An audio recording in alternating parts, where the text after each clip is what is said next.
Chair recognizes Representative Irwin.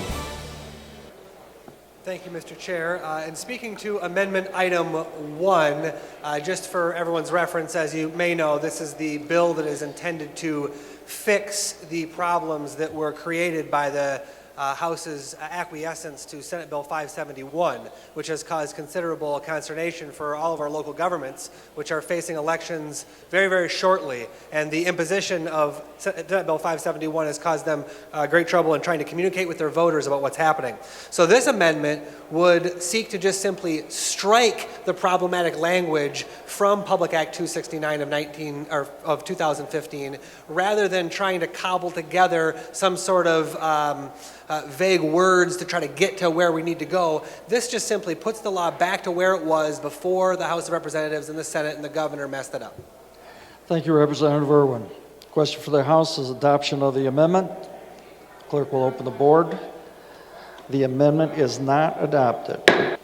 Thank you, Mr. Chair. This is another attempt to improve this bill, seeing that the attempt to just cleanly repeal the problematic language was rejected. This is an attempt to get at language that will be less vague. One of the problems with the language we adopted is that it's going to cause more questions about what the language means. It's going to cause more lawsuits, and it's also going to cause our local governments to spend more money on those lawsuits. So in committee, we discussed this language which is being proposed to be added to our law books, which is that local units of government can communicate with their residents about a ballot issue if the language is both factual and strictly neutral. And I've been struggling over the course of the last week to find out what exactly is language that is factual but not strictly neutral. Language that is factual is, by its very nature, the kind of information we want our residents to receive. And if language is factual, but someone thinks that it's not strictly neutral, whatever that means, I think that we should still want that language and that information to be sent to our public. We want the public to hear the facts. So what is information, I want you to think about this, what is information that's factual but not strictly neutral?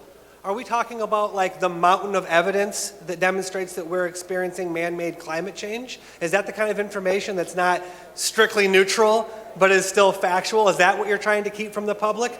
Let's just try to get over ourselves here, and let's let our local governments communicate factual information to the public and not get them hung up on trying to determine what is strictly neutral and who gets to decide what strictly neutral is. So that's my amendment. Let's get rid of this language, strictly neutral, and just allow factual information to be communicated to our voters.